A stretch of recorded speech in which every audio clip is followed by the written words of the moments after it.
Welcome to the first session of the Snowpark series by Angela Harney, answering the question, what is Snowpark? Watch all videos in this series in order to complete an entire solution for Snowpark.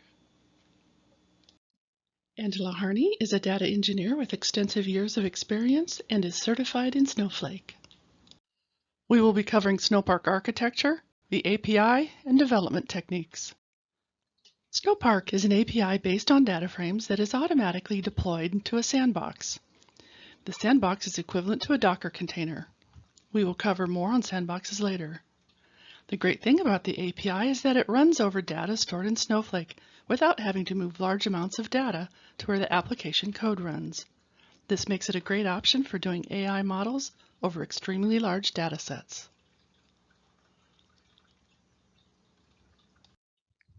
Because the Snowpark API is automatically deployed to sandboxes, they can be locked down to avoid modifications that would otherwise be possible with a JVM.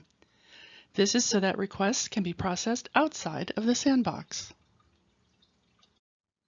This is so that requests can be evaluated in one of two ways, either strict or lazy. Evaluations apply to variable assignment or methods on data frames. Lazy allows for evaluation not when code is constructed during runtime, but when data is fetched to a result.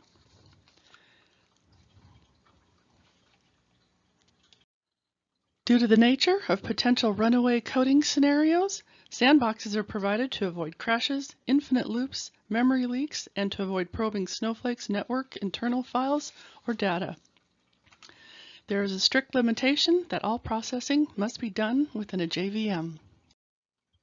So this means that you cannot access the network, access files, spawn an additional process, or access a native library compiled for a specific architecture. There is also a limited amount of time to process each row.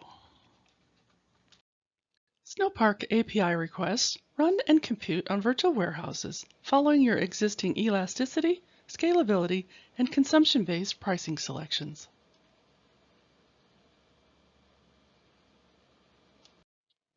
Being a DataFrame-based API that largely works with datasets, rather than creating a data frame in the language you are programming with, once you include the Snowpark libraries as references in your project, all data frames are automatically created as a Snowpark data frame. The API operates on standard data activities, and at runtime, Snowpark generates the equivalent SQL statement and pushes it down to Snowflake to be fulfilled. The currently supported development language is Scala, with Java and Python on the way, and is designed so you can use your favorite programming tools.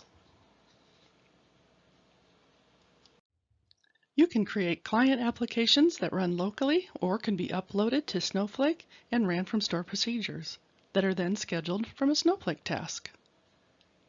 Note that the stored procedure functionality is not yet released, but will be available in the coming months.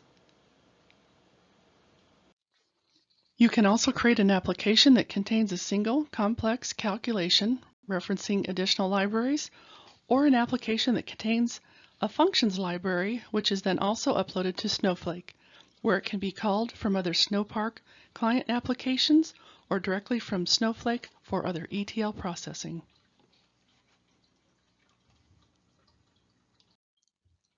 If you are creating a UDF, for now, only scalar functions are available and they must be pure, meaning that any given function does not modify the input value or modify the output.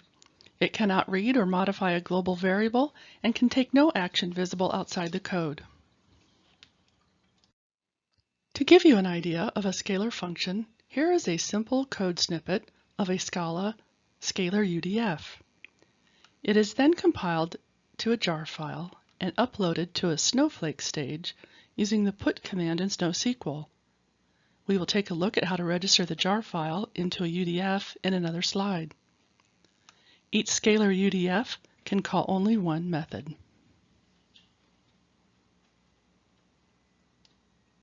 To give you an idea of a client application, here is an example of how to register a dependency in your code to a UDF previously created in Scala and uploaded.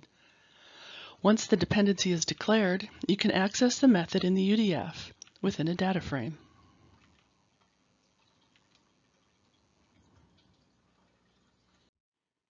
A Scala application can be registered in Snowflake as a Scalar UDF or as a stored procedure.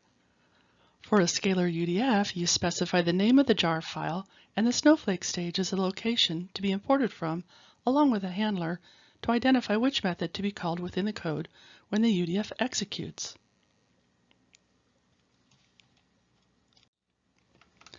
For a stored procedure, the location and handler are specified along with execute as caller. Both of these examples can take in parameters.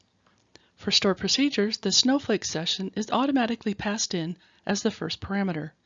It is not declared as a parameter in the Snowflake procedure, but is specified as the first parameter in the method in the client application. More on this in a later series. Data frames and Scalar UDFs were released in June of 2021 with table-valued functions and stored procedures along with other coding languages available in the coming months.